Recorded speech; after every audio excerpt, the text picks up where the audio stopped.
Amados irmãos, bom dia. A graça e a paz do nosso Senhor seja sobre suas vidas. Alegria nos reunir no dia do Senhor. Este é o dia que o Senhor fez. Regozijemo-nos e nos alegremos nele. Nos coloquemos de pé e abramos as Escrituras no Salmo de número 126. Salmo 126. E façamos a leitura da palavra do Senhor de forma alternada. Quando o Senhor restaurou a sorte de Sião, ficamos como quem sonha.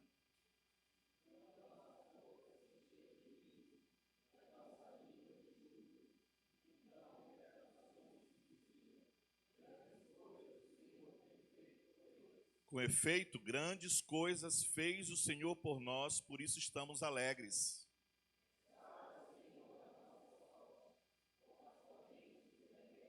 Os que com lágrimas semeiam, com júbilo ceifarão.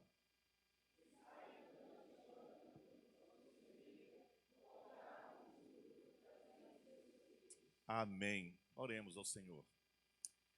Senhor nosso Deus e Pai, reunimos-nos neste santo dia com temor e alegria diante da Tua majestade, pois Tu és digno de todo louvor e toda adoração.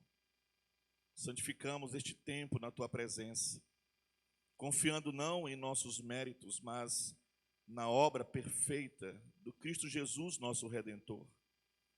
Suplicamos que o Teu Espírito Santo nos conduza em todo o culto, abrindo os nossos olhos para contemplar a Tua glória, aquecendo nossos corações com a Tua graça e inclinando a nossa vontade à Tua palavra. Invocamos o Teu nome, Senhor, nessa manhã, ó Deus Trino, suplicando que Te agrade habitar no meio do Teu povo nessa manhã, manifestar o Teu poder entre nós, que neste culto o Teu nome seja exaltado, que pecadores sejam quebrantados, que os fracos sejam fortalecidos e que toda a igreja seja edificada na fé que uma vez por todas foi entregue aos santos. Seja este culto, ó Pai, um aroma suave ao Senhor. Prepara-nos para ouvir, cantar, orar e receber a Tua palavra com fé e obediência. Glorifica o Teu nome entre nós, por amor de Cristo, nosso sumo sacerdote eterno. Em nome dele nós oramos. Amém. Amém. Continuemos a louvar o nosso Senhor. Cantemos com alegria um hino de louvor ao nosso Deus nesse tempo agora de adoração ao nosso Pai.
A palavra do Senhor nos diz em 1 João, capítulo 1, verso 9, se confessarmos os nossos pecados, Ele é fiel e justo para nos perdoar todos os nossos pecados.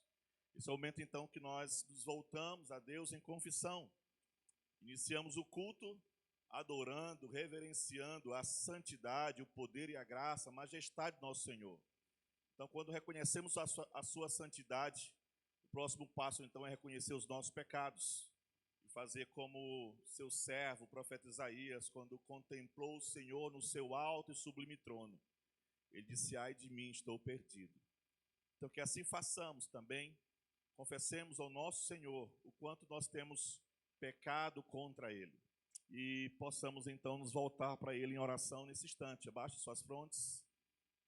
Iremos orar, então, ao nosso Senhor individualmente. Cada um possa voltar-se para Deus agora, buscando o Senhor, sua graça, sua misericórdia sobre nossas vidas. Que Ele receba a nossa confissão. Ele é o Deus de perdão, Deus de graça. Que Ele perdoe os nossos pecados. Oremos ao Senhor.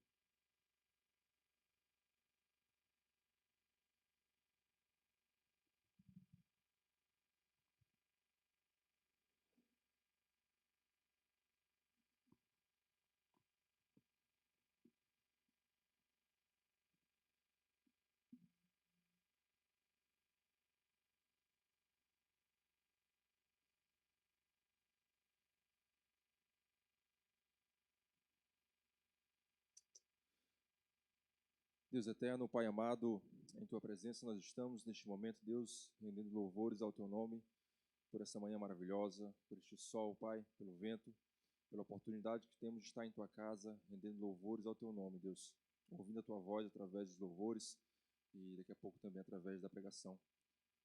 Pai de amor, mas ainda diante de tamanha misericórdia e graça para conosco, nós precisamos nos chegar diante de Ti, Pai, e confessarmos que somos pecadores, Deus, que em nós exige o pecado e que muitas das vezes, Deus, o velho homem deseja e pratica coisas que não te agrada, Pai.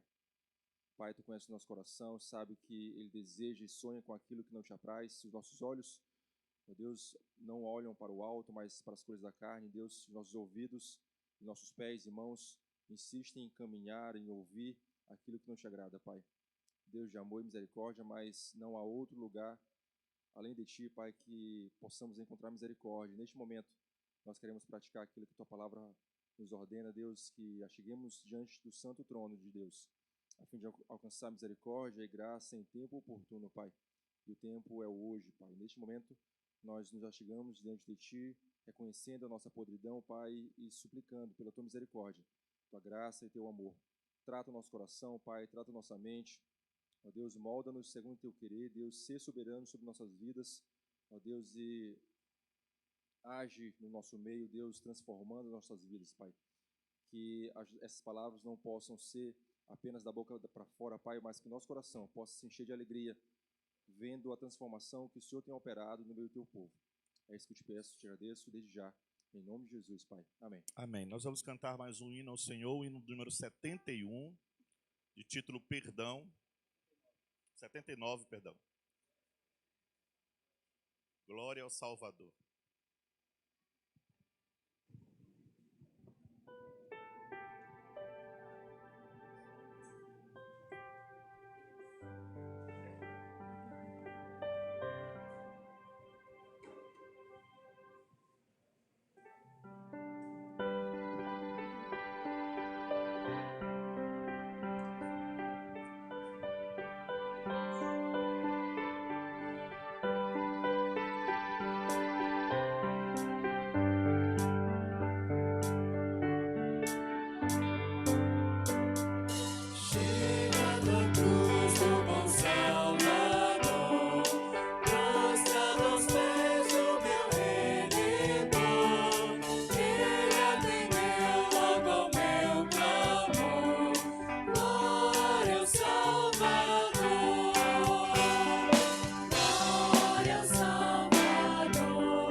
Vamos mais uma vez orar ao Senhor e nesse momento fazer a oração pastoral.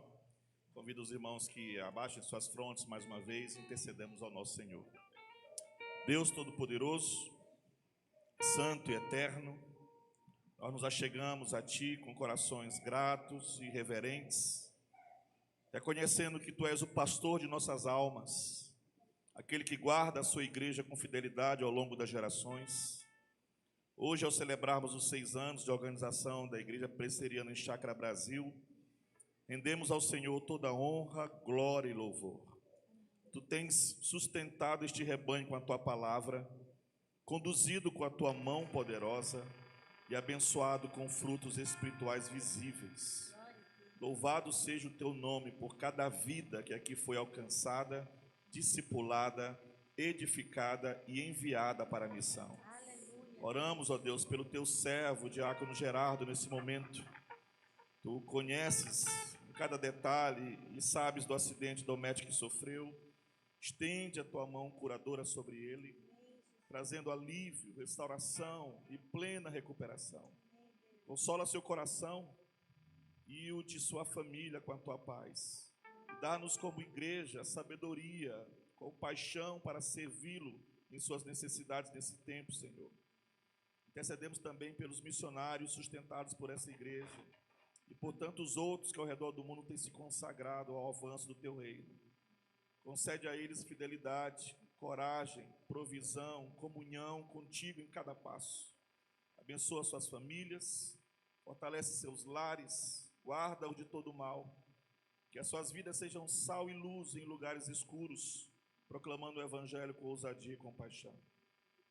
Lembramos-nos também de nossos irmãos perseguidos por amor a Cristo. Pai, tem misericórdia dos que sofrem por causa do nome de Jesus. Consola os enlutados, protege os ameaçados, encoraja os presos e concede perseverança aos que enfrentam o fogo da tribulação. Que mesmo nas cadeias e aflições, o Teu Espírito testifique com seus corações que eles são filhos amados e herdeiros da promessa. Que a Tua graça continue a nos guiar como igreja. Guarda do Senhor na sã doutrina. Dá-nos unidade, amor mútuo, zelo missionário e profunda dependência de Ti. Que os próximos anos sejam ainda mais frutíferos para a glória do Teu nome na cidade de São Luís e até os confins da terra. Tudo isso oramos com fé, no nome santo e glorioso de Jesus Cristo, nosso Senhor e Salvador. Amém. Amém. Vamos louvar, amados irmãos? Estamos fazendo 6 anos de organização e somente Deus, o nosso Deus, merece toda a glória e louvor. Então, se você está aqui nessa manhã, Deus te trouxe para cantar e adorar o Seu nome, não é? Então, solte a voz, solte mesmo a voz que você faz com alegria aqui. Exalte, cante, louve. Não tem problema se você é desafinado que nem eu.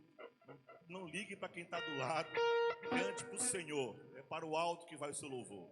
O Espírito Santo vai lá e conserta tudinho, leva perfeito para Ele, não é assim? Vamos colocar de pé todos e vamos cantar. Aqui na frente o louvor ele não canta, o louvor conduz a igreja na adoração. Quem canta é a igreja do Senhor, ok? E o autor de Hebreus diz que Cristo Jesus, nosso Pai, canta através da sua igreja. Então louve com alegria ao nosso Deus bendito. Cantemos com alegria ao Senhor.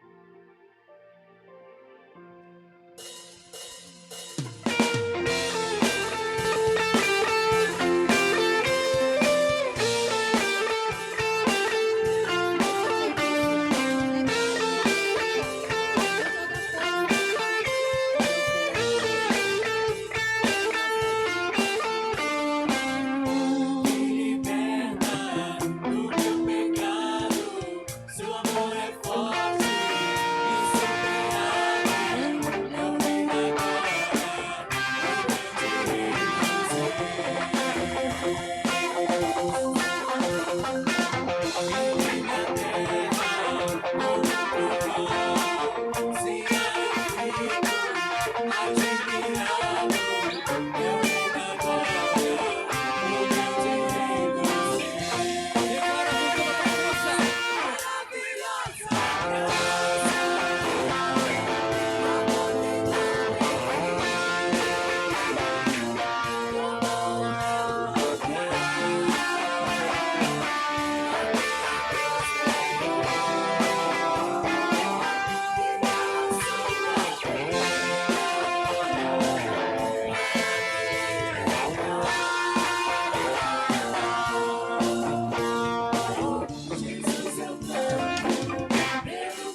Continuemos nesse mesmo espírito de adoração, meu querido.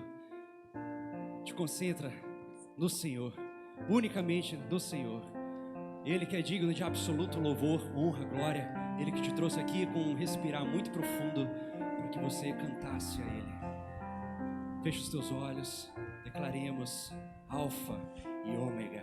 Ele que está sentado no trono, sempre reinando, para todos sempre, para todos sempre. Tu que estás assentado no trono, sempre reinando, soberano, anjos cantando, louvando, Deus reunido no seu povo,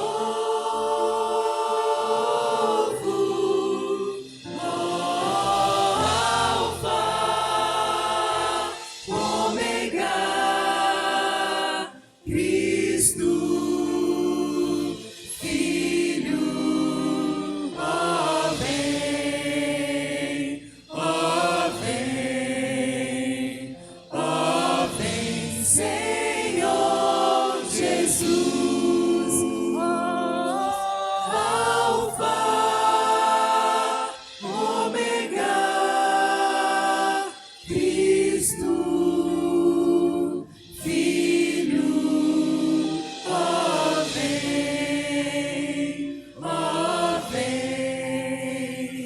ó vem, Senhor Jesus.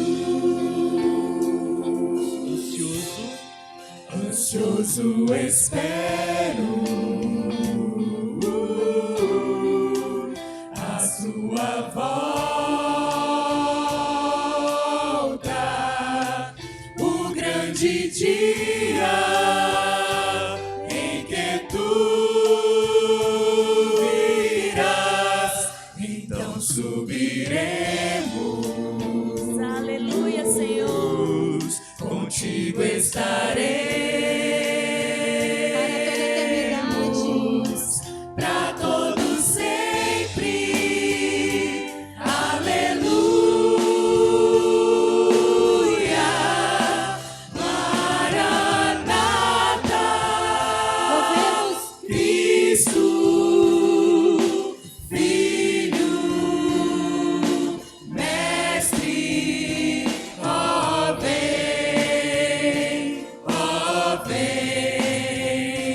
ó vem, Senhor Jesus. Maranata, Ômega,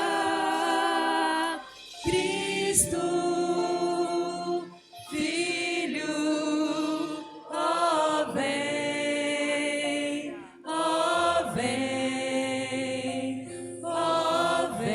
Senhor Jesus.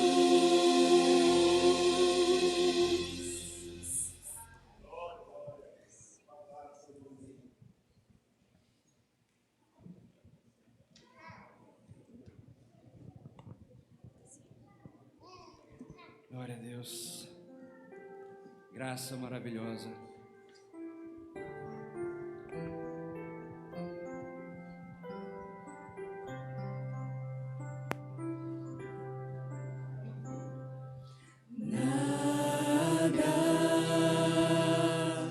Vai me separar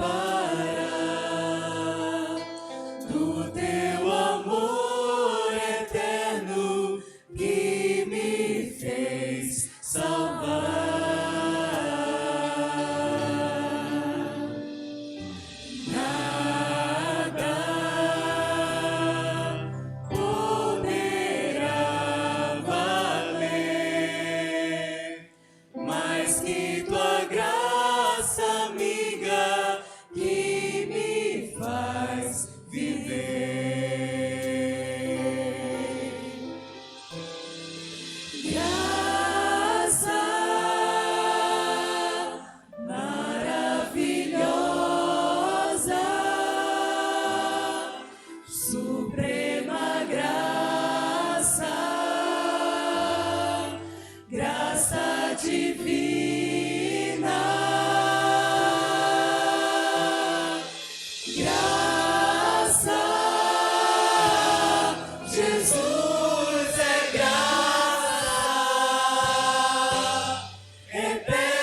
Senhor, firmou meus pés na rocha eterna.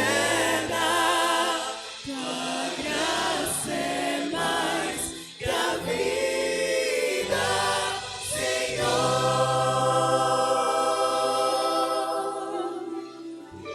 Nada vai me separar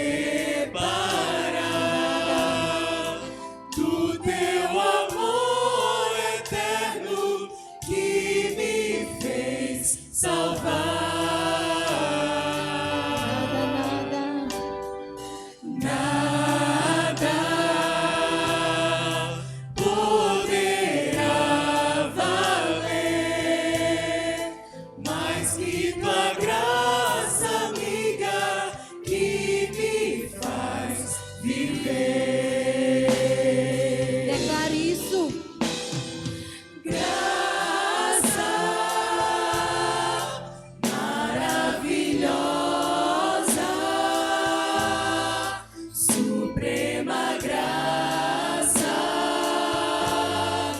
graça divina, graça, Jesus é graça, eterna graça que pode salvar. A tua graça, Senhor, é o meu sustento. A tua graça, Senhor, me faz ser tão feliz. A tua graça, Senhor, firmou meus pés na rocha eterna. Tua graça é mais que a vida, Senhor. Somente as vozes. A tua graça, Senhor, é o meu sustento. Aleluia, Deus. A tua graça, Senhor, me faz ser tão feliz. A tua graça, Senhor, firmou meus pés na rocha eterna. Tua graça é mais que a vida, Senhor. Tua graça é mais que a vida, Senhor.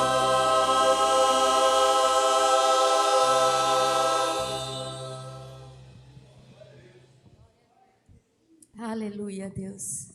Louvado, engrandecido e exaltado seja o teu santo, santo, santo nome. O Senhor realmente tem sido o nosso sustento, Pai.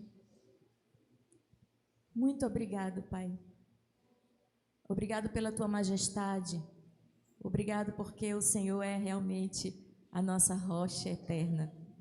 Obrigado, Senhor, porque nós temos a oportunidade, o privilégio que Cristo nos concedeu de nos achegarmos a Ti, de falarmos contigo, de termos o Senhor como o nosso Deus, o Deus Emanuel, o Jeová Jireh, o Senhor que supre cada uma das nossas necessidades, o Senhor que nos trouxe a salvação, o Deus bendito que tem sustentado a nossa vida, que tem sustentado a sua igreja. Louvamos e bendizemos somente a Ti. Nos alegramos em meio a lágrimas, Deus, porque o Senhor prometeu que nos enxugaria todas elas. Muito obrigado, Senhor. Muito obrigado, porque até aqui nós temos experimentado do Senhor. Até aqui o Senhor tem nos ajudado. Até aqui nós temos vivido pela graça. Essa graça bendita que nos alcançou e que nos levará, Senhor, pelos méritos de Cristo Jesus, até a glória eterna. Louvamos e bendizemos a Ti e rogamos que agora o Senhor aquiete os nossos corações e o Senhor preencha a nossa mente, o nosso coração com a Tua palavra, que saiamos daqui vivificados por ela, que saiamos daqui preenchidos por ela, que saiamos daqui, Senhor, plenos dela. Para a glória do Teu nome é que nós te oramos e por fé te damos graças. Amém. Podeis sentar.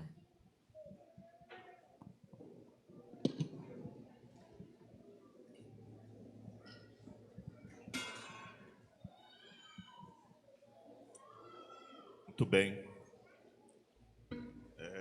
Até redundante dizer como é bom poder louvar o meu Senhor com vocês.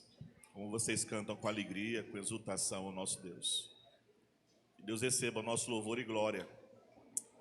Nós estamos na nossa conferência, nós tivemos a alegria de ter conosco o pastor Felipe Niel e sua família, a Marina, a Sara e o Pedro. E eles têm nos abençoado esses dias com a sua presença, com a palavra. E como eu falei ontem, eu estou muito feliz de ter junto com o conselho, ter trazido o pastor Felipe Niel para estar conosco e trazer a palavra de Deus para o coração da igreja. O Niel, ele tem sido uma bênção na minha vida, desde quando eu tive o primeiro contato com ele, através da Atos 29, da qual a nossa igreja faz parte. E é quem tem, quando eu estou de férias ou viajando, não posso ir em alguma igreja, e a gente lá em casa recorre aí à Batista Vida Nova de Caldas Novas, para ouvir o sermão e ser alimentado pela palavra de Deus. Então, o Niel tem sido meu pastor à distância, e ter a alegria de ter ele aqui conosco é um presente, um privilégio de Deus, Niel. Que Deus te abençoe, continue a te usar com graça, abençoe sua casa, sua família. Nós estamos muito felizes de ter vocês com a gente aqui, viu? Por favor, vem aqui. Vem trabalhar, né? Acha que veio só para passear, foi? Primeira vez do Niel no Maranhão, não é? Eles vão ganhar um presente do conselho, né? Nosso conselho decidiu. Geralmente, quando vem um preletor, a gente dá uma lembrancinha, né? Compre umas coisinhas lá no Reviver. Mas o conselho decidiu dar de presente para os nossos preletores uma viagem para Santo Amaro, para conhecer os lençóis, né? Aí a Marina, a esposa dele, pegou uns vídeos de internet e disse assim: isso aqui só pode ser filtro. O pessoal bota filtro nisso, tu vai ver o filtro lá, tu vê o negócio, não é? Niel, que alegria ter aqui, cara. Obrigado, reverendo. Uma alegria enorme. Gente, vocês não têm ideia da bênção que esse homem é pelo Brasil e pelo mundo afora. Ele é uma bênção aqui, mas ele tem abençoado a Igreja de Cristo no Brasil inteiro, na África, em muitos lugares. Nós somos muito gratos a Deus pela vida do reverendo Gilvan. Esse que é um homem de Deus. Vocês são privilegiados de ter um pastor como ele. Louvado seja Deus por isso. Irmãos, que alegria imensa estar aqui com os irmãos nesse final de semana, poder estudar um pouquinho a palavra de Deus com os irmãos. Eu quero te convidar a abrir a sua Bíblia comigo, no livro de Eclesiastes. Nós vamos para o finalzinho do livro agora, Eclesiastes 12, versos 8 a 14. Eclesiastes 12, 8 a 14.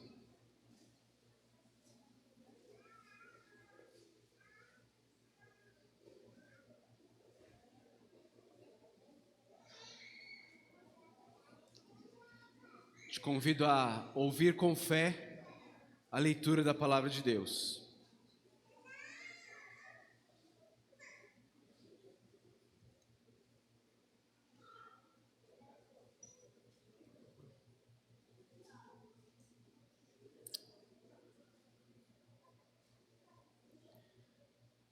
Tudo sem sentido. Sem sentido, diz o mestre. Nada faz sentido. Nada faz sentido. Além de ser sábio, o mestre também ensinou conhecimento ao povo. Ele escutou, examinou e colecionou muitos provérbios. Procurou também encontrar as palavras certas, e o que ele escreveu era reto e verdadeiro. As palavras dos sábios são como aguilhões, a coleção dos seus ditos como pregos bem fixados, provenientes do único pastor. Cuidado, meu filho, nada acrescente a eles. Não há limite para a produção de livros, e estudar demais deixa exausto o corpo. Agora que já se ouviu de tudo, aqui está a conclusão. Tema a Deus e obedeça aos seus mandamentos, porque isso é o essencial para o homem. Pois Deus trará a julgamento tudo o que foi feito, inclusive tudo que está escondido, seja bom, seja mal. Senhor Deus, mais uma vez estamos diante da Tua bendita palavra, Pai. Mais uma vez aqui reunidos em obediência ao Teu chamado, estamos aqui na expectativa de ouvirmos o Senhor falando conosco, Deus. Por isso suplicamos, Pai, pedimos que o Senhor não nos deixe entregues a nós mesmos, Deus, mas que nós possamos, Deus, ter o privilégio, a graça de ouvirmos a Tua voz nessa manhã, Pai. Que o Senhor fale com o Teu povo, que o Teu Santo Espírito haja de maneira sobrenatural, através da simples pregação da Tua palavra, Deus. Por favor, meu Deus, por favor, nós suplicamos isso, não nos nossos méritos, porque não os temos, mas nos méritos do nosso Senhor e Salvador Jesus Cristo. Amém. Os irmãos já viram aqueles filmes que começam e terminam com a mesma cena? O filme começa com uma cena, você vê aquela cena, e aí de repente o filme volta no passado, ele se desenrola inteiro, e o final do filme é a cena com a qual o filme começou. É exatamente isso que o autor de Eclesiastes fez. Lá no começo do livro de Eclesiastes, ele começou dizendo para a gente que a vida não faz sentido, que tudo é vaidade, é correr atrás do vento. E ele termina o livro de Eclesiastes da mesma forma. O versículo 8 diz a mesma coisa. Não faz sentido, não faz sentido. Irmãos, eu acredito que aqui no Maranhão vocês não têm essa experiência. Mas no interior de São Paulo, quando eu era criança, no período do inverno, quando você acordava para ir para a escola, reverenda, você conseguiria ver o seu hálito. Aqui vocês não têm isso, não é? Não acontece esse tipo de coisa aqui, não é? Lá em Caldas Novas também não acontece, onde eu moro. Também não acontece. Mas aí a brincadeira das crianças era isso. Era ficar assim, ó. E aí você podia ver o seu hálito saindo por causa do frio. Irmãos, quando o autor de Eclesiastes fala vaidade, sem sentido, não faz sentido, é correr atrás do vento, ele está dizendo que se nós quisermos encontrar razão, significado, propósito nas coisas desta vida, é como se nós fôssemos essas crianças soprando o hálito e tentando agarrá-lo. Não tem como pegar. Eu ia pegar aquele borrifador que está ali na porta e eu esqueci de pegar ele. Mas é como se você borrifasse a água aqui, ó, e tentasse pegar. Você não consegue. Escorre por entre os seus dedos. Você não está no controle.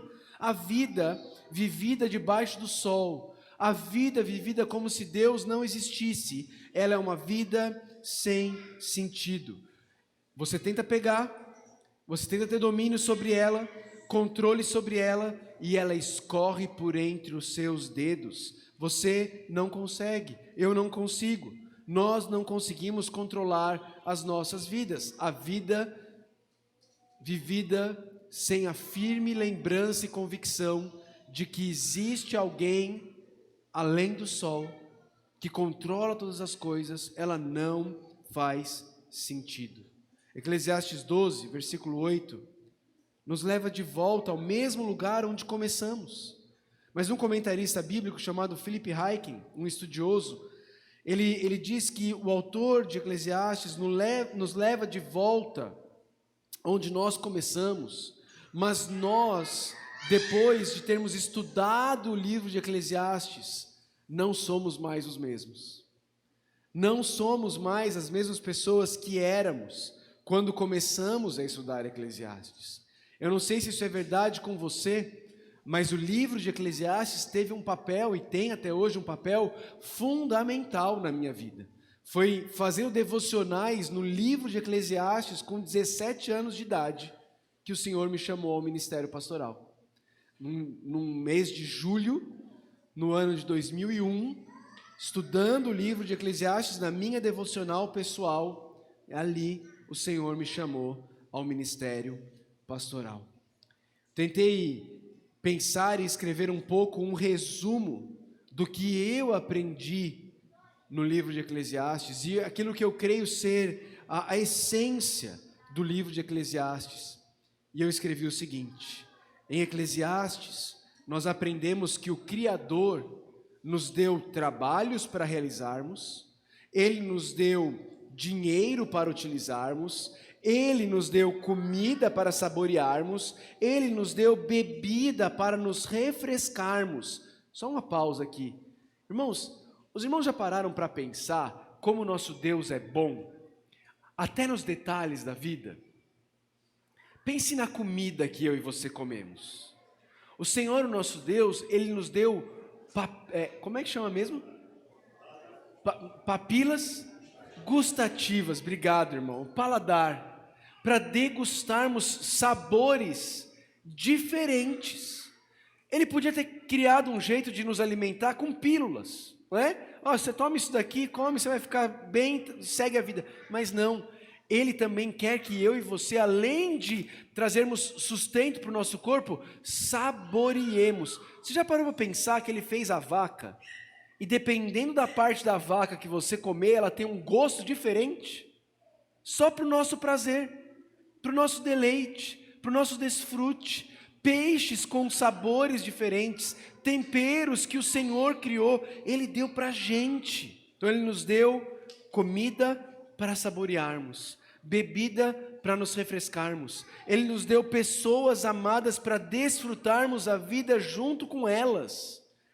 Mas também aprendemos em Eclesiastes que todas essas coisas são incapazes de satisfazer as nossas almas. E que quando as experimentamos como se Deus não existisse, elas nos decepcionam, nos frustram e nos cansam. Elas viram enfado, elas viram canseira. Irmãos, foi isso que eu aprendi com Eclesiastes. Deus nos deu esse mundo lindo.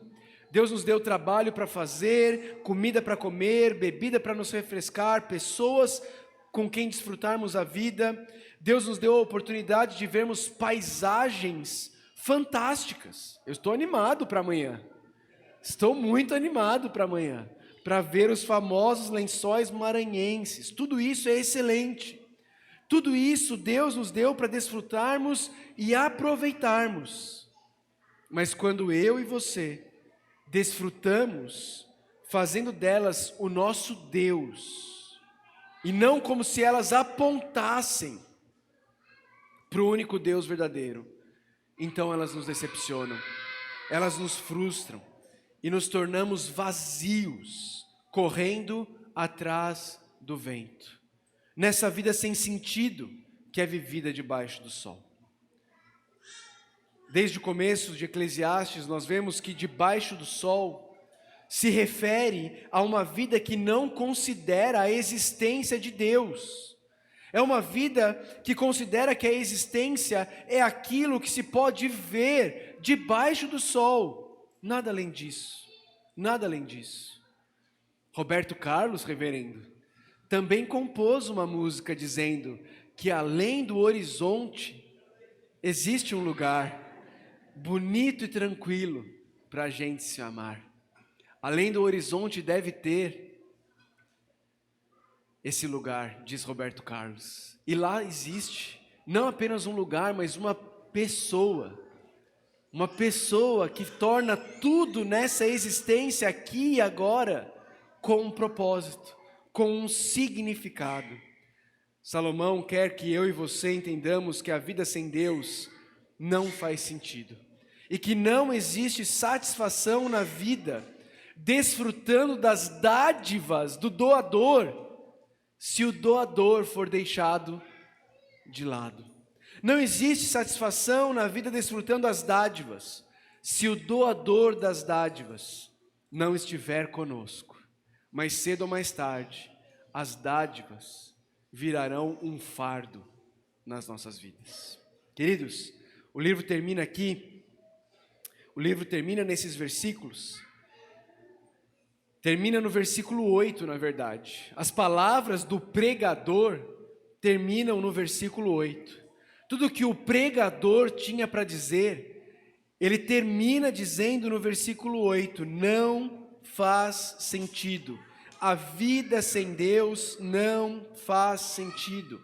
Desfrutar dessa vida sem levar em conta que existe algo além do céu não faz sentido. Vai te deixar como Raul Seixas, frustrado, decepcionado, abestalhado, não é? Mas como eu disse, o que o pregador tinha a dizer terminou no versículo 8. Mas o livro de Eclesiastes continua. Nós temos os versos 9 a 14. E os versos 9 a 14 de Eclesiastes, eles são um comentário. Hoje em dia, tudo que é produzido, alguém critica, alguém fala sobre. Alguém faz uma série, alguém faz a crítica da série. Alguém faz um filme, alguém faz a crítica do filme. Alguém publica um livro, alguém faz a crítica do livro. Os versos 9 a 14 são a crítica de Eclesiastes. São o comentário sobre Eclesiastes. E lá tem spoiler. Por isso é bom você ler o 9 a 14 só depois que você já estudou o livro inteiro. É isso que são os versos 9 a 14. E ali, nos versículos que seguem, o crítico, o analista, vai nos dizer como o pregador escreveu. Veja aí no texto, como foi que o pregador escreveu? Vamos ver juntos aí. Ele diz no versículo 9, além de ser sábio, o mestre também ensinou o conhecimento ao povo. Ele escutou, examinou e colecionou muitos provérbios. E aí você pode dizer, peraí pastor, mas nós não estamos estudando o livro de Eclesiastes. Esse não é uma análise, esses versículos finais não são uma análise do livro de Eclesiastes, porque ele está falando de provérbios. Bom, o livro de Eclesiastes também é um livro de sabedoria. Também é um livro de sabedoria. Também é um livro de poesia hebraica. E no livro de Eclesiastes nós também temos muitos provérbios. Por exemplo, há tempo para tudo. Um provérbio, não é? Até gente que não conhece a Bíblia fala esse provérbio. Está em Eclesiastes. É melhor serem dois do que um. É um provérbio. Também está no livro de Eclesiastes. Quem pode endireitar o que Deus fez torto?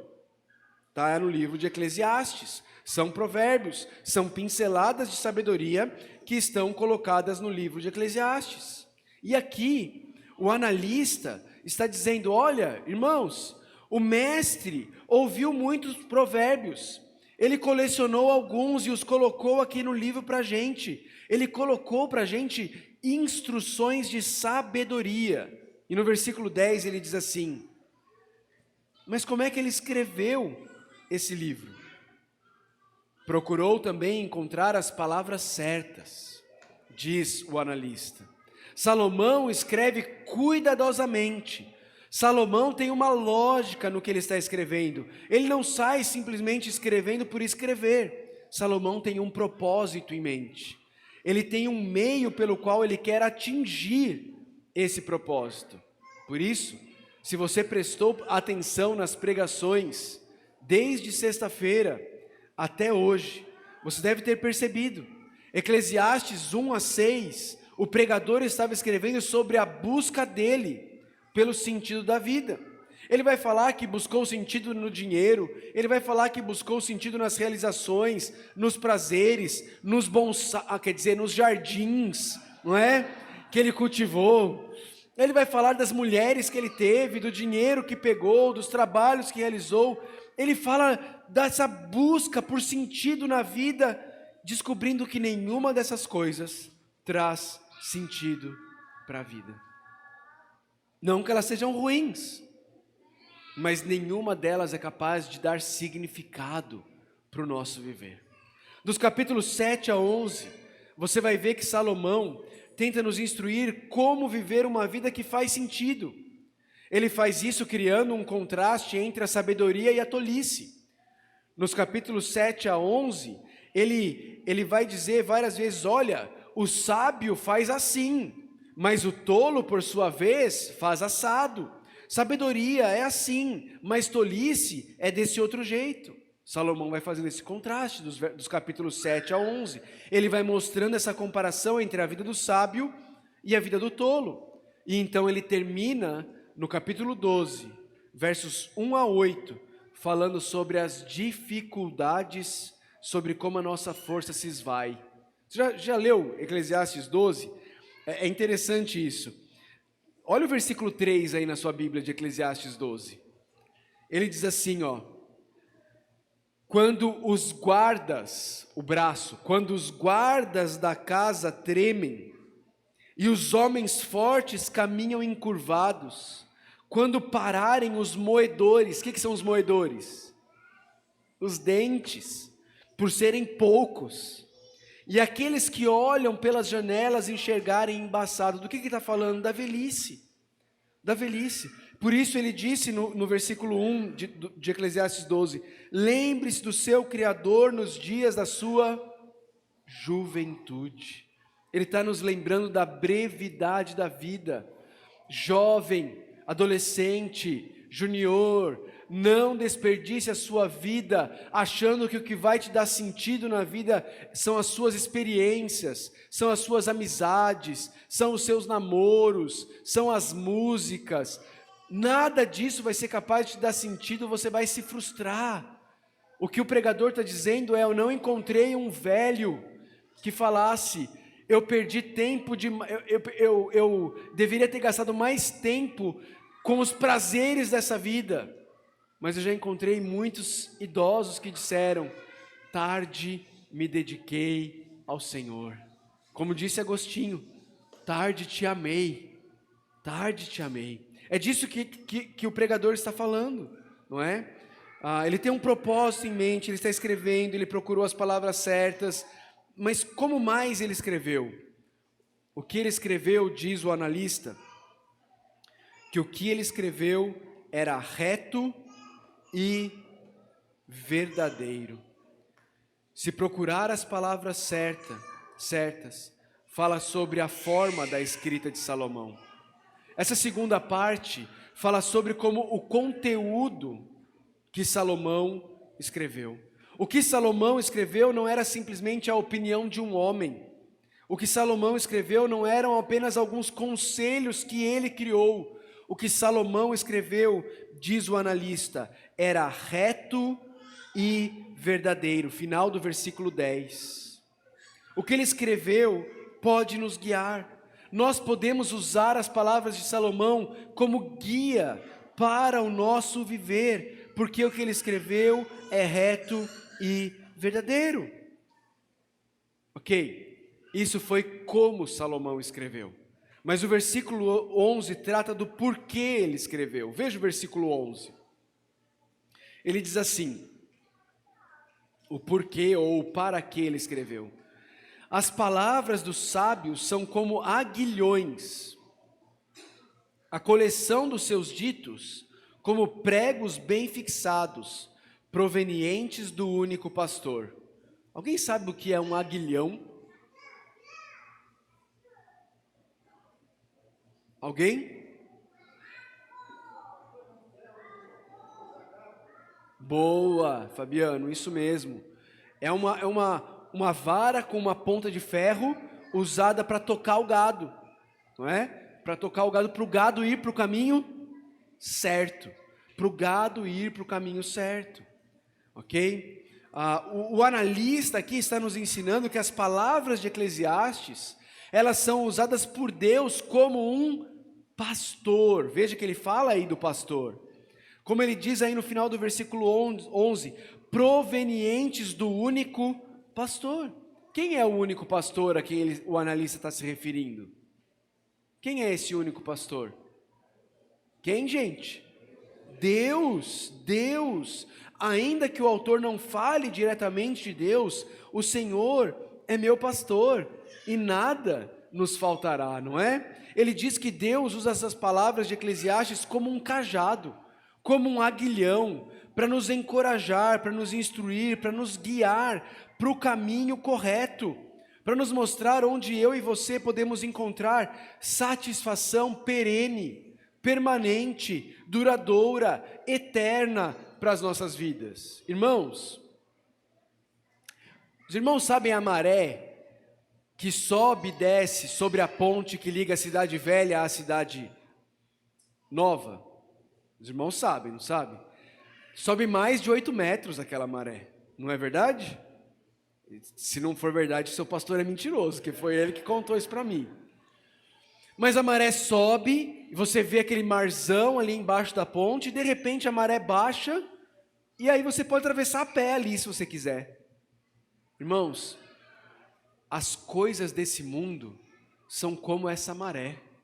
Uma hora a nossa vida está cheia delas, outra hora as coisas se vão. Elas não são perenes, elas não são duradouras, elas vêm e vão. E se a minha e a sua satisfação estiverem baseadas nas coisas desse mundo, a nossa vida vai ser como uma montanha russa. Sabe o Chicó? Fico rico, fico pobre, fico rico, fico pobre, não é? Se a nossa satisfação estiver nas coisas desse mundo, a nossa vida vai ser assim. Fico feliz, fico triste, fico feliz, fico triste, fico feliz, fico triste. Por quê? Porque uma hora eu tenho, eu estou feliz, uma hora eu não tenho, eu estou triste, uma hora eu tenho... Mas se a nossa satisfação estiver em Deus, o nosso Criador, Ele é perene, nele não há sombra de mudança. A nossa alma estará sempre satisfeita, sempre satisfeita. O analista nos ensina que Deus usa as palavras de Eclesiastes para nos ensinar. Deus quer que eu e você desfrutemos das excelentes coisas que Ele nos deu para desfrutar. Mas nós precisamos ser encorajados por esse aguilhão a não colocarmos a nossa esperança nessas coisas. Precisamos ser encorajados por esse aguilhão a não colocarmos a nossa satisfação nas coisas que não são eternas, porque elas certamente nos frustrarão. Encorajados pelo aguilhão de Eclesiastes, somos encorajados a colocar nossas esperanças no Criador de todas as coisas. Precisamos lembrar do nosso Criador, porque, irmãos, não demorará muito,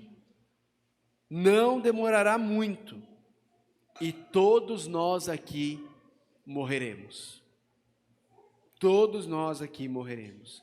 Daqui a 100 anos, muito provavelmente, nenhum de nós estará aqui. Nenhum de nós. Todos nós teremos morrido.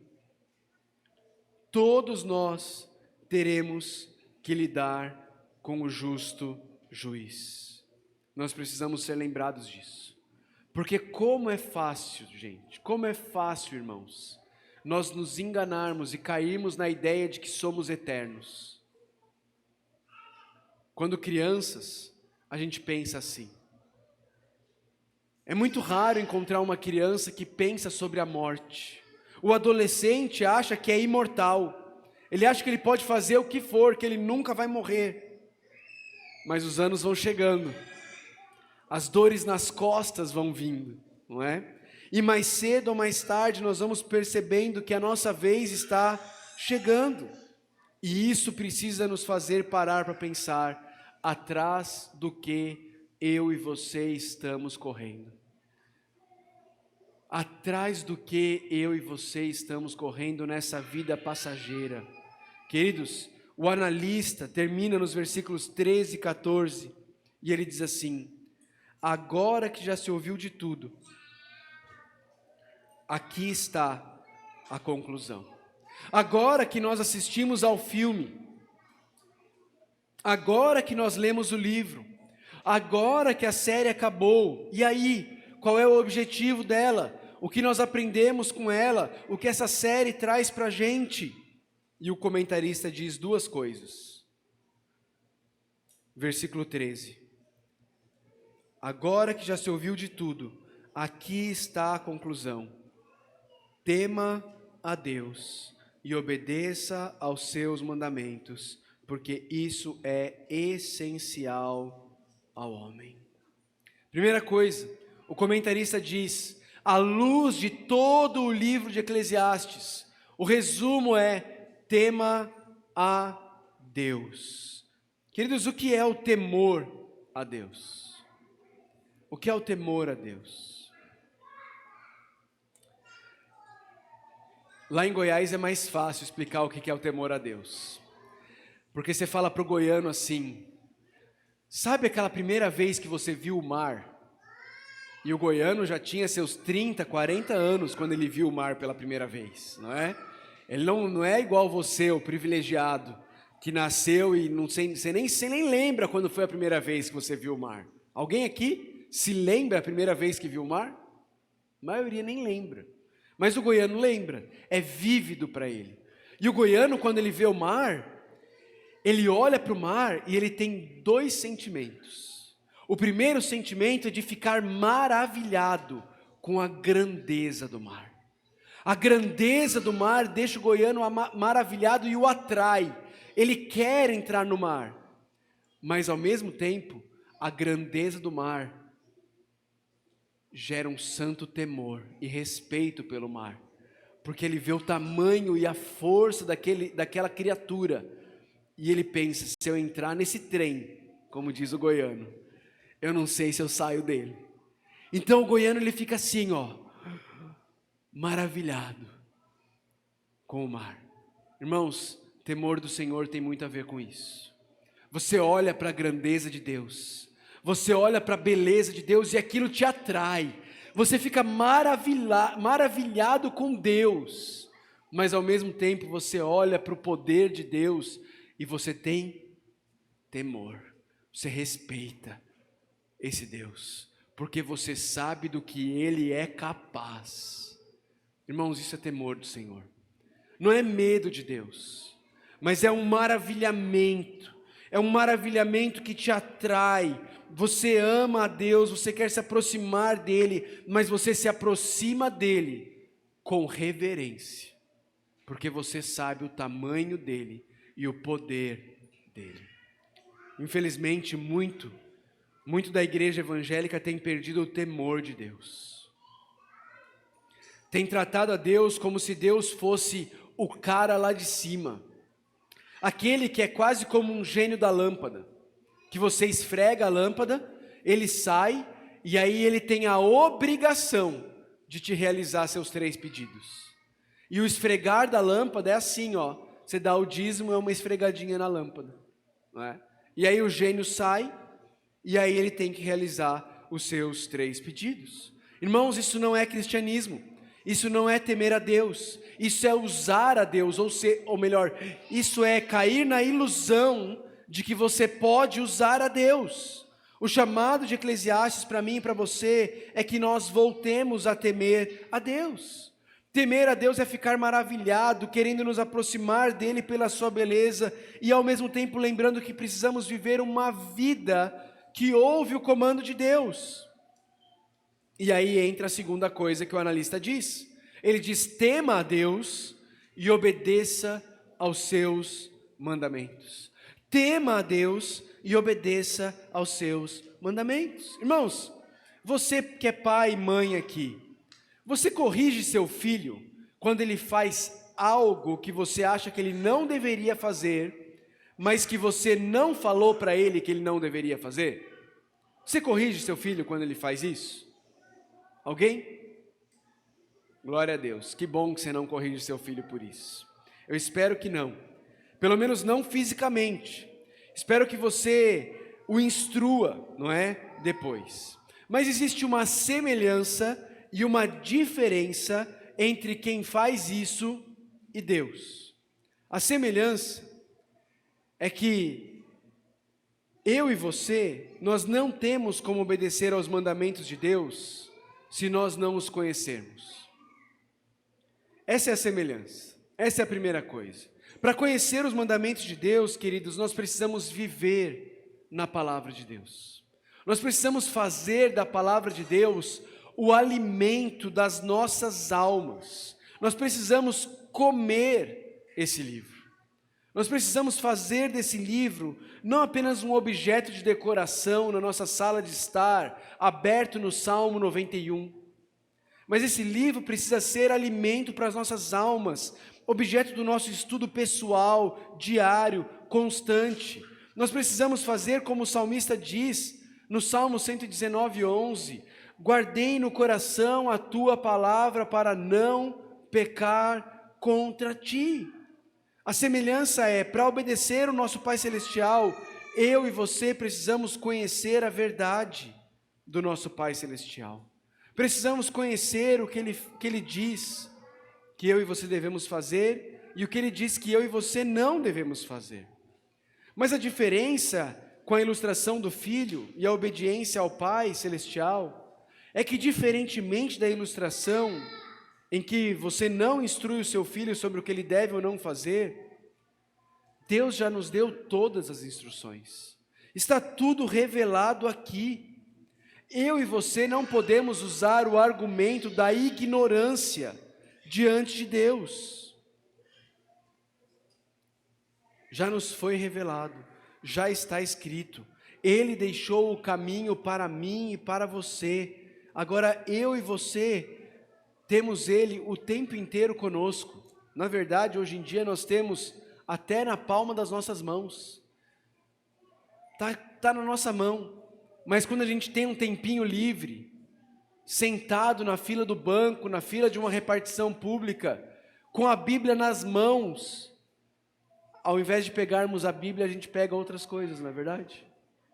Ao invés de abrirmos a Bíblia para ler, a gente vai ficar assim, ó, vendo coisas à toa e sem sentido. Nós não temos desculpa. Ficou fácil, ficou simples. Está com a gente o tempo inteiro.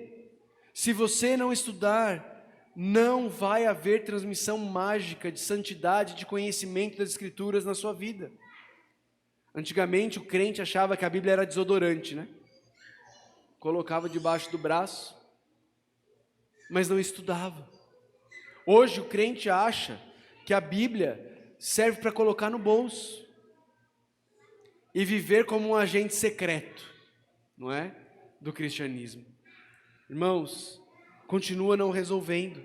Eu e você, nós precisamos abrir a Bíblia, nós precisamos estudar a Bíblia, nós precisamos conhecer a Bíblia. Por quê? Porque a Bíblia revela quem Deus é. Quem Deus é. Imagina essa situação comigo. Você está voltando da faculdade à noite. Qual é o bairro mais perigoso de São Luís?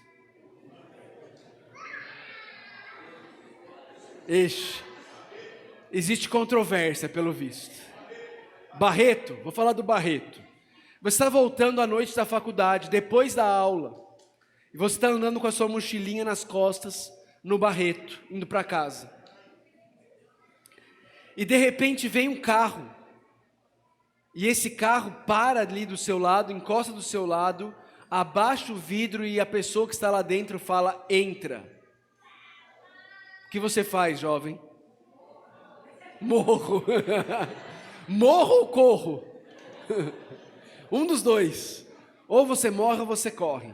Mas veja, preste atenção. E se você conhecer a voz de quem te chama de dentro do carro, dizendo entre? E se a voz que você ouvir for a voz do seu pai dizendo entre, o que você faria? Entraria no carro.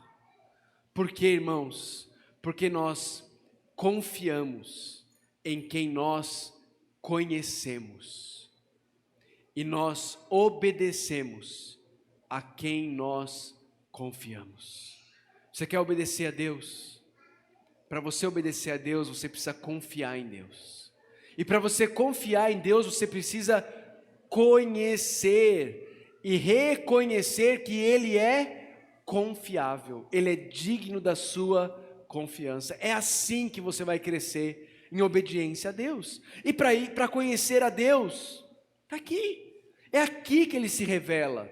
É aqui que Ele se mostra confiável. É aqui que eu e você precisamos viver a nossa vida, conhecendo quem Deus é. Nós precisamos abrir a palavra de Deus, estudar a palavra de Deus, não como algo técnico, não como algo frio, não como um cientista no laboratório. Nós precisamos estudar Deus como um artista estuda o pôr do sol para pintar o pôr do sol. Nós precisamos estudar Deus como um jovenzinho estuda uma varoa que ele quer conquistar, não é? Sabe tudo sobre ela, ele estuda os gostos dela, porque ele quer conquistá-la. É assim que eu e você precisamos estudar Deus, com amor, com coração. Queridos, temer a Deus implica em obedecer a Deus, em agradar a Deus, e agradar a Deus implica em conhecer a Deus.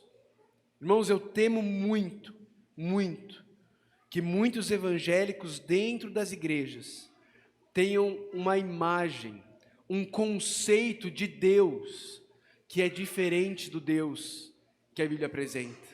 E sabe qual que é o problema disso?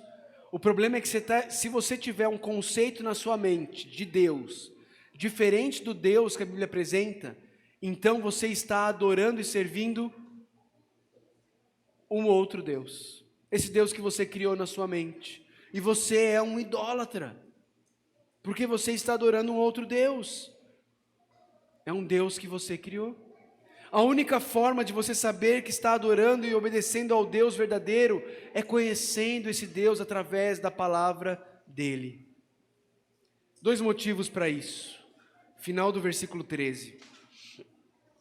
O analista diz: porque isso é o essencial para o homem. Queridos, literalmente o que o autor está querendo dizer é: porque nisso se resume a vida do homem. Porque é disso que a vida do homem é feita. Porque é para isso que o homem existe. Para quê? Para temer a Deus e obedecer os mandamentos de Deus. É para isso que eu e você existimos. Essa é a essência da minha e da sua vida, temer a Deus e obedecer aos seus mandamentos. Irmãos, atrás do que nós estamos correndo? Queridos, quando pessoas que estão ao seu redor convivem com você, qual é a conclusão que elas chegam sobre atrás do que você está correndo? Quando pessoas convivem com você, elas conseguem perceber que a essência da sua vida é temer a Deus e obedecer os mandamentos dele. Primeiro motivo é esse. Essa é a essência da sua vida. Se você não teme a Deus, se você não busca obedecer aos mandamentos dele, você está vivendo para uma vida para a qual você não foi criado. Você não foi criado para nenhuma outra vida, a não ser para uma vida vivida temendo a Deus e obedecendo aos seus mandamentos. Agora deixa eu colocar uma coisa de forma muito clara aqui. Isso não quer dizer que a minha e as suas vidas precisam ser vidas chatas, enfadonhas, entediantes e sem graça. A vida temendo a Deus e obedecendo os mandamentos de Deus não é assim. A vida cristã não é assim. Não é assim a vida de temor ao Senhor e obediência aos seus mandamentos. Temer e obedecer aos mandamentos de Deus é uma vida de alegria plena. É uma vida de prazeres eternos. O salmista, no Salmo 16, dizem que a destra de Deus, diz que a destra de Deus existem delícias eternas. Delícias eternas. Irmãos, a primeira razão é porque isso é essencial para o homem. A segunda razão está no versículo 14. Ele termina dizendo assim: pois Deus trará julgamento tudo o que foi feito, inclusive tudo o que está escondido, seja bom ou seja mau. Deus trará a juízo tudo o que foi feito, seja bom ou seja mau. Irmãos, tema a Deus, obedeça os seus mandamentos, porque além de ser o seu Criador, Deus também será o seu juiz. No Salmo 97, versos 2 a 5, o salmista diz assim: nuvens escuras e espessas o cercam, retidão e justiça são a base do seu trono, fogo vai adiante dele e devora os adversários ao redor, seus relâmpagos iluminam o mundo, a terra o vê e estremecem, os montes se derretem como cera diante do Senhor, diante do soberano de toda a terra. Irmãos, o Senhor, Ele é o seu Criador, Ele é o seu juiz. E a Bíblia nos ensina que todos terão que passar pelo juízo de Deus. Todos os seres humanos um dia terão que estar face a face com aquele que os criou, com aquele que é o juiz de todos os seres humanos. O autor de Hebreus nos lembra que ao homem está destinado a morrer uma única vez, e depois disso, enfrentar o juízo. Queridos, essa é uma realidade. Todos nós, quando morrermos, seremos julgados por Deus. Tudo que está escondido, seja bom ou seja ruim, será revelado. Eu não sei se isso te causa temor e tremor, mas deveria causar. Um dia, nós vamos prestar contas de cada pensamento, de cada palavra, de cada ato praticado diante do nosso santo Deus, cujo trono está baseado em justiça e retidão, cercado de densas nuvens negras e cujo fogo vai adiante consumindo os seus inimigos. O autor de Hebreus diz: terrível coisa é cair nas mãos do Deus vivo. Essas são notícias ruins, elas são péssimas, elas são difíceis. Eu não sei você, mas pensar que eu vou ter que prestar contas de cada uma das minhas palavras, dos meus pensamentos, das minhas ações, das minhas omissões diante de Deus. Alguém aqui se considera pronto para isso? Alguém aqui fica tranquilo diante disso? Irmãos, graças a Deus que o apóstolo João nos diz na sua primeira carta, no capítulo 2, versículo 1, meus filhinhos, escrevo-lhes estas coisas para que vocês não pequem, mas se alguém pecar, temos um advogado junto ao Pai, Jesus Cristo, o justo. Irmãos, Ele é a nossa esperança. Se não fosse por Ele, estaríamos todos nós perdidos, condenados, merecedores da ira santa de Deus. Nós temos as palavras do único pastor, como está escrito em Eclesiastes 12, mas também temos o bom pastor, que se apresenta no Evangelho de João, dizendo: o bom pastor, ele dá a vida pelas suas ovelhas. Irmãos, Jesus Cristo morreu na cruz do Calvário. Jesus Cristo viveu a vida perfeita que eu e você somos incapazes de viver. Jesus Cristo morreu a morte que eu e você merecíamos morrer. Ele pagou o preço. Ele recebeu sobre si a ira de Deus pelos meus pecados, pelas minhas ações, pelas minhas palavras. Os relâmpagos flamejantes de Deus caíram sobre o Filho dele, para que no dia do juízo, diante dos meus pecados, Jesus Cristo possa dizer: eu já paguei. Ele está limpo, Ele está justo, Ele é inocente, porque a culpa dele já caiu sobre mim. Duas aplicações. Primeira, Jesus Cristo já pagou pelo meu pecado, mas Ele só pagou o pecado de todo aquele que se arrepende dos seus pecados e crê nele. Você já se arrependeu dos seus pecados e creu em Cristo como seu único e suficiente Salvador? Ele é o seu Salvador. Você entende que o que aconteceu na cruz foi algo pessoal, foi por você. Você crê nisso? Você crê nisso? Jesus Cristo disse que o bom pastor dá a vida pelas suas ovelhas, mas ele disse que as ovelhas dele ouvem a voz do bom pastor e o seguem. Essa tem sido a marca da sua vida. Você é alguém que ouve a voz do bom pastor e o segue. Você já se arrependeu dos seus pecados? Já creu em Cristo como seu único e suficiente Salvador? Porque no dia do juízo, queridos, Jesus Cristo será o advogado, sim, mas será o advogado apenas e tão somente daqueles que um dia se arrependeram e creram nele como seu único e suficiente Salvador. Se você ainda não fez isso, nessa manhã, se prostre o seu coração diante de Deus e clame a Ele por perdão e graça. Eu nunca vi alguém clamar a Deus por perdão e graça e Deus não atender a sua oração. Clame a Ele, clame a Ele.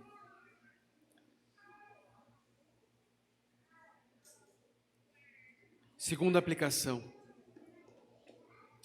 Essa graça que salva, ela é uma graça que transforma. Ela é uma graça que, como Paulo diz em Tito capítulo 2, ela nos faz renunciar à impiedade, às paixões mundanas e a viver no presente século de maneira sensata, justa e piedosa. Essas têm sido as marcas do seu viver. Onde está a sua satisfação, meu irmão? O livro de Eclesiastes, o autor passa o tempo inteiro falando e nos mostrando sobre como eu e você temos a tendência de colocar a nossa satisfação nas coisas deste mundo, ao invés de desfrutá-las como dádivas do Criador. Quero que você imagine uma situação comigo. Imagine que você está indo para os Lençóis Maranhenses. Você saiu aqui de São Luís num Uno, um Uninho, que não tem ar-condicionado. E o vidro está quebrado, não abre. Você está indo. Qual é a época mais quente do ano aqui, reverendo?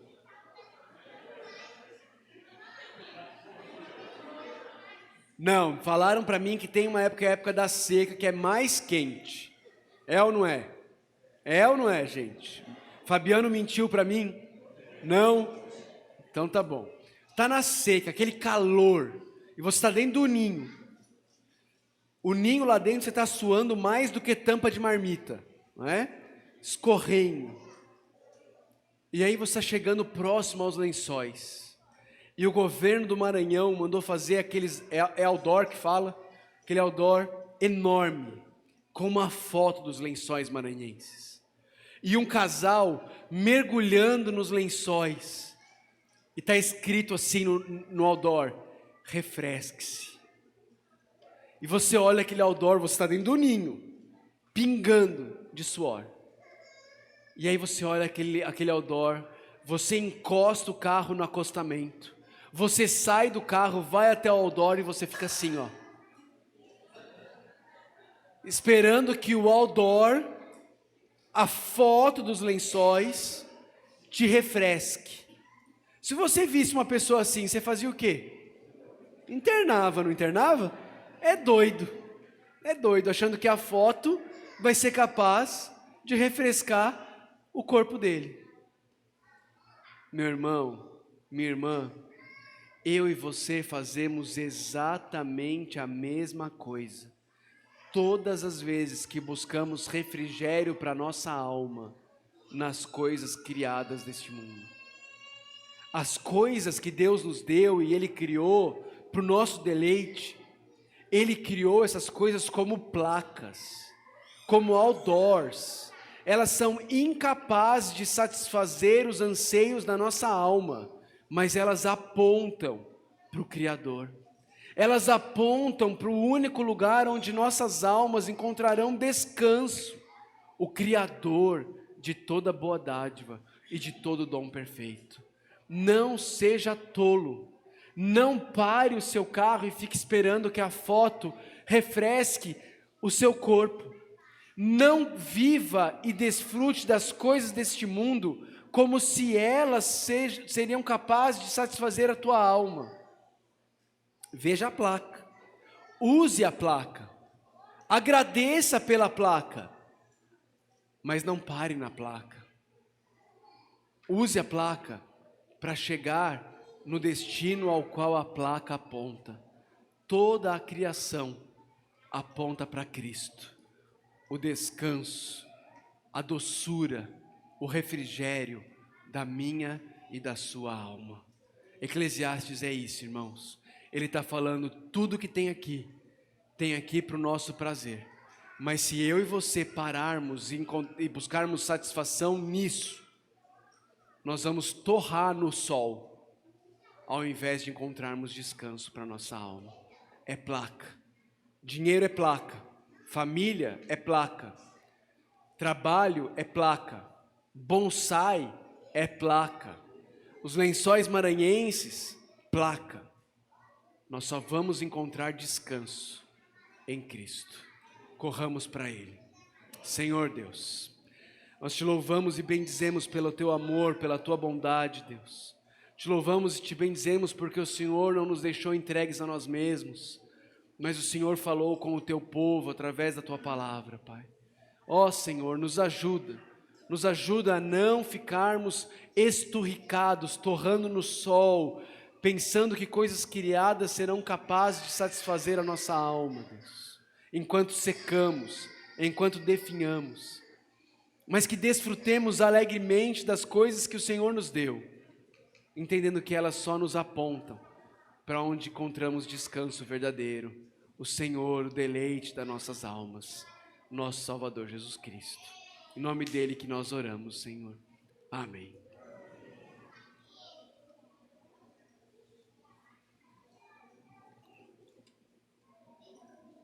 Obrigado, meu irmão. Mas, irmãos, vamos nos colocar de pé e adorar o nosso Senhor mais uma vez. Enquanto estivermos cantando ao Senhor, você tem a doce oportunidade de dedicar ao Senhor os seus dízimos e ofertas para a manutenção do ministério da palavra, da pregação da palavra, da expansão do reino de Deus através dos nossos campos missionários, nossos missionários. Apoiem, invista, que o reino de Deus avance e que em breve o Senhor retorne. Louvemos ao Senhor com alegria.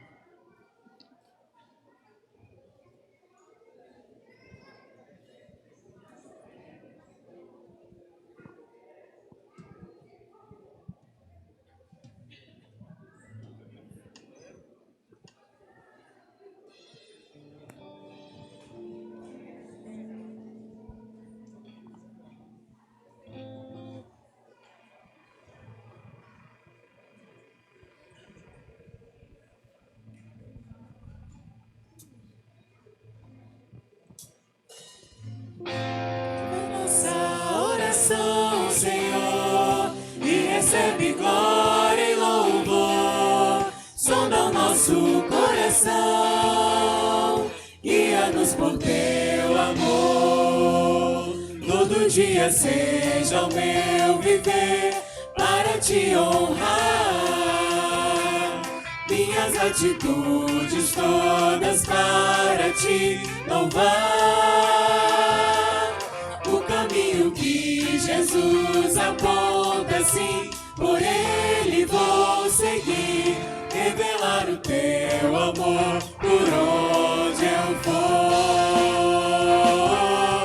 Todo dia seja o meu viver para te honrar. De tudo que tenho recebido vou compartilhar. Dedicar os meus talentos, minha vida para abençoar. Revelar o teu amor por onde eu for. Ouve a nossa oração, Senhor, e recebe glória e louvor. Sonda o nosso coração, guia-nos por teu amor. Ouve a nossa oração, Senhor, e recebe glória e louvor. Sonda o nosso coração, guia-nos por teu amor. Todo dia seja o meu viver para te honrar. De tudo que tenho recebido vou compartilhar. Dedicar os meus talentos, minha vida para abençoar. Revelar o teu amor por onde eu for. Ouve a nossa oração, Senhor, e recebe glória e louvor. Sonda o nosso coração, guia-nos por teu amor. Ouve a nossa oração, Senhor, e recebe glória e louvor. Sonda o nosso coração, guia-nos por teu amor.